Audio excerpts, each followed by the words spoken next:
सबके जुबान पे एक ही नाम धुलेरा। और होगा क्यों नहीं, इंडिया की फर्स्ट ग्रीनफील्ड स्मार्ट सिटी जो है ये एक फ्यूचरिस्टिक प्लांट सिटी है जिसकी प्लानिंग 2007 में ही स्टार्ट कर दी गई थी अंडर श्री नरेंद्र मोदी जी, जो उस समय के चीफ मिनिस्टर थे गुजरात के।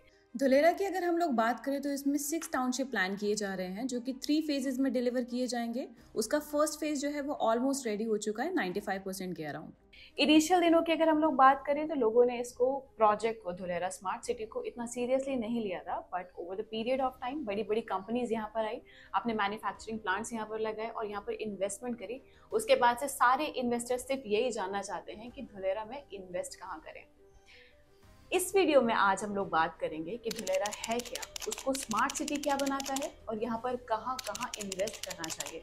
बट वहाँ जाने से पहले हमको ये समझना पड़ेगा कि धुलेरा पहले क्या था, धुलेरा की हिस्ट्री क्या है और धुलेरा को ही क्यों चूज किया गया स्मार्ट सिटी बनाने के लिए।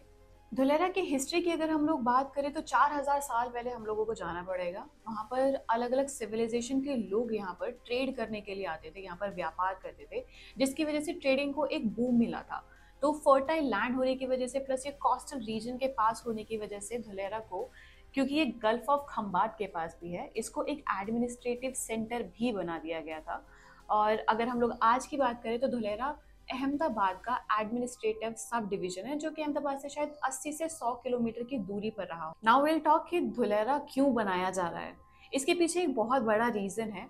हम लोग 2008 में जाएंगे जब सब लोग ग्लोबल रिसेशन फेस कर रहे थे, ये उस टाइम की बात है।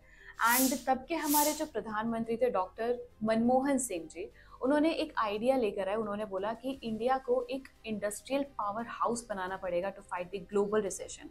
और उसमें जब वो उनको हब बनाना था, इंडस्ट्रियल हब बनाने के लिए उनको एक बहुत बड़े एरिया की ज़रूरत थी। ऑब्वियसली रेजिडेंशियल या कमर्शियल प्रोजेक्ट हमारा नहीं डेवलप हो रहा था जिसमें एकर्स ऑफ लैंड का यूज़ होगा, ये पूरी की पूरी सिटी बनाने की बात हो रही थी। तो उनके लिए उनकी डिमांड्स जो थी, उन्होंने बोला कि उनको एक कोस्टल रीजन के पास बैरन लैंड की ज़रूरत है जिसकी वजह से एग्रीकल्चर को भी हार्म ना हो। ये सारी चीज़ें कंसिडर करते हुए उन्होंने सारे सीएम्स को ये प्रपोजल दिया, जिनमें से हमारे तब के चीफ मिनिस्टर जो गुजरात के थे नरेंद्र मोदी जी, उन्होंने इन सारी चीज़ों को ध्यान में रख के कहा कि इस पूरी प्लानिंग को गुजरात में एग्जीक्यूट किया जाए। और उन्होंने बोला कि धुलेरा में ये सारी चीज़ें आपको मिल जाएंगी।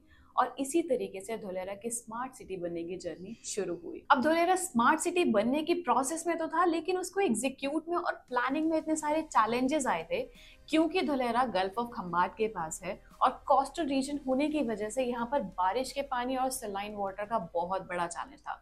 बारिश का पानी यहाँ पर भर जाता था और इंफ्रास्ट्रक्चर डिजाइन और सस्टेनेबिलिटी को ध्यान में रखते हुए गवर्नमेंट ने ये सोचा कि इसके जो डिजाइनिंग है उसका जिम्मा जो है UK based company Helpro group को दे देना चाहिए। They are renowned for Palm Jumeirah and they took almost 4 years to design the master plan of the smart city, the first ever greenfield smart city of India। उसके बाद में धुलेरा को platinum rating भी दी गई थी। ये इंडियन ग्रीन बिल्डिंग काउंसिल ने ये प्लैटिनम रेटिंग हमारी धुलेरा को दी थी, जो कि हमारी इंफ्रास्ट्रक्चर डिजाइन और सस्टेनेबिलिटी की गाइडलाइंस को ध्यान में रखकर दी जाती हैं। हम लोग धुलेरा की हिस्ट्री की बात कर चुके हैं कि वो ट्रेडिंग हब होता था। उसके बाद धुलेरा को हम लोग एग्जीक्यूट क्यों कर रहे हैं, धुलेरा स्मार्ट सिटी क्यों बन रहा है और उसके पीछे रीजन क्या था।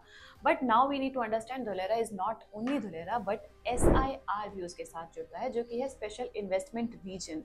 धुलेरा जो है हमारा जो सिटी है स्मार्ट सिटी, वो पूरा का पूरा 920 स्क्वायर किलोमीटर के एरिया में डेवलप हो रहा है and it consist of 22 villages. 6 township planning हमारे यहाँ पर शामिल हुए हैं जिसको 3 फेजेस में डिलीवर किया जाएगा।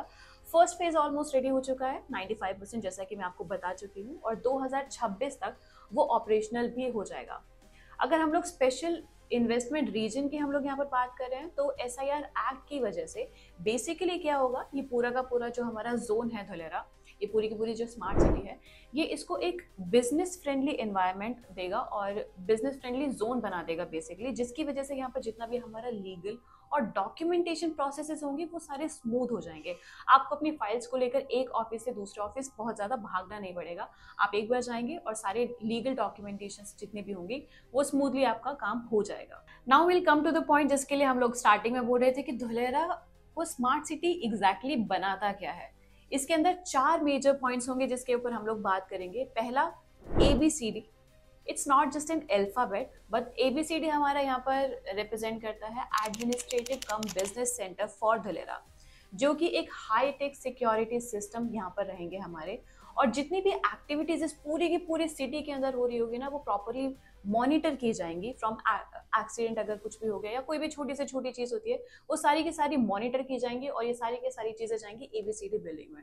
उसके बाद जो हमारा सेकेंड पॉइंट है वो है अंडरग्राउंड यूटिलिटीज, चाहे वो पावर हो, गैस पाइपलाइंस हो या फिर वाटर पाइपलाइंस हो, या फिर उसके अलावा हमारे पास जैसे हमारे जितना भी वायर्स का जितना भी काम होगा ना, वो सारा का सारा अंडरग्राउंड होगा। ऊपर आपको कोई भी बिजली की तार या कुछ भी देखने को नहीं मिलेगा, एकदम क्लीन आप स्काई देख सकते हैं और बाकी सारी चीजें सारी की सारी अंडरग्राउंड होंगी। That makes it a proper and perfect smart city. उसके अलावा अगर हम लोग बात करें तो यहाँ पर मैन मेड लेक्स और यहाँ पर रिवर्स भी हैं। हम लोग जो बारिश के पानी का चैलेंज था ना, उसको भी यहाँ पर टैकल किया गया है प्रॉपरली। रेन वाटर हार्वेस्टिंग के लिए यहाँ पर प्रॉपरली टनल्स और रिजर्वर्स बनाए गए हैं। इसके अलावा यहाँ पर 5000 मेगावाट का सोलर प्लांट भी लगाया गया है, जो कि इसको प्रॉपर रिन्यूएबल पावर हाउस भी बनाता है। तो ये 4 पॉइंट्स थे मेजर जिसकी वजह से हमारी धुलेरा जो है प्रॉपर एक स्मार्ट सिटी बनकर सामने आएगी। किसी भी प्रोजेक्ट की अगर हम लोग बात करें तो पहला क्वेश्चन आपके माइंड में कनेक्टिविटी को लेकर आता होगा, and this is going to be a game changer for this project also, क्योंकि यहाँ पर DMIC सबसे पहले आता है हमारा। DMIC is Delhi Mumbai industrial corridor which is one of the mega industrial belt, जो कि यहाँ का हिस्सा है। And apart from that Dholera and Ahmedabad expressway, जिसमें 4500 करोड़ रुपीज ऑलरेडी स्पेंड कर दिए गए हैं। And this is going to be the mega road project, जो कि आपको धुलेरा से अहमदाबाद का कम्यूट जो होगा बहुत ही स्मूथ आपका बनाएगा। उसके अलावा हमारा जो तीसरी चीज आती है वो है धुलेरा इंटरनेशनल एयरपोर्ट। इसमें कार्गो एयरपोर्ट जो है वो इंडिया का सबसे बड़ा कार्गो एयरपोर्ट बनने वाला है, and this is going to be the second largest international airport of India, जो कि 2026 से हमारा कार्गो वाला जो पार्ट है वो ऑपरेशनल भी हो जाएगा। So Dholera is going to be the global industrial hub attracting massive investments across multiple sectors। यहाँ पर MRO यूनिट, एविएशन सेंटर और पायलट ट्रेनिंग सेंटर भी डेवलप हो रहे हैं, जो कि एविएशन जो हमारा सेक्टर है उसको बहुत बड़ा बूस्ट इससे मिलेगा। अब हम लोग इन्वेस्टमेंट के पार्ट पर आते हैं। तो धुलेरा में कहाँ पर इन्वेस्टमेंट हो चुकी है और किस किस ने इन्वेस्ट किया है, हम लोग वहाँ बात करेंगे। सबसे बड़ी चीज टाटा की अगर हम लोग बात करें तो टाटा ने PSMC के साथ मिलकर, जो कि ताइवान बेस्ड एक कंपनी है, उसके साथ मिलकर एक सेमीकंडक्टर फैब्रिकेशन प्लांट यहाँ पर ऑलरेडी स्टार्ट और सेटअप कर दिया है, जिसमें 91,000 करोड़ रुपए स्पेंड किए हैं। उसके अलावा रिन्यू पावर जो है उन्होंने खुद का एक मैन्युफैक्चरिंग प्लांट यहाँ पर लगाया है। उसके अलावा हमारी बात करें तो electronics, power, defence, agro and food processing, ये सारे सेक्टर्स पे भी काम होना शुरू हो गया है, जो कि इंडिया का जो एक्सपोर्ट वाला पार्ट है ना उसको भी बहुत स्ट्रॉन्ग बनाएगा। So now will come to your favourite part कि आपको यहाँ किस में इन्वेस्ट करना चाहिए। तो इन्वेस्टमेंट के भी आपके पास यहाँ पर मल्टीपल ऑप्शंस हैं। पहला है धुलेरा SIR के अंदर वाला जो पार्ट है, जिसको धुलेरा डेवलपमेंट अथॉरिटी मॉनिटर कर रहा है। यहाँ पर आप रेजिडेंशियल, कमर्शियल और इंडस्ट्रियल प्लॉट्स में आप इन्वेस्ट कर सकते हैं, जिसमें आपको बहुत ज़्यादा ग्रोथ देखने को मिलेगी अगले 5 से 10 सालों में या 15 सालों में। मतलब मल्टीपल ऑप्शंस हैं आपके पास इन्वेस्टमेंट की। दूसरी चीज़ की बात करें तो यहाँ पर होगा धुलेरा SIR के बाहर वाला पार्ट। धुलेरा SIR के बाहर वाला पार्ट जो है वो सारा का सारा अहमदाबाद अर्बन डेवलपमेंट अथॉरिटी के वो मॉनिटर कर रहे हैं, और जितनी भी डेवलपमेंट्स होंगी वो ही लोग देखेंगे वहाँ पर। इसके अलावा यहाँ पर इन्वेस्ट करने के लिए आपके पास जो एरियाज हैं वो होंगे हमारा एयरपोर्ट के पास वाला एरिया है, जहाँ पर रेजिडेंशियल और कमर्शियल प्रोजेक्ट्स ऑलरेडी आ चुके हैं। बड़े बड़े डेवलपर्स अपने प्रोजेक्ट्स यहाँ पर लेकर आ रहे हैं। उसके अलावा हमारा एक और पार्ट रहेगा, वो रहेगा धुलेरा अहमदाबाद एक्सप्रेसवे के पास वाला पार्ट। वहाँ पर भी मेजर डेवलपमेंट्स आपको देखने के लिए मिलेंगे और मल्टीपल इन्वेस्टमेंट ऑप्शंस आपको वहाँ पर मिलेंगे। रेजिडेंशियल प्लॉट्स है, वहाँ पर आप इन्वेस्ट कर सकते हैं।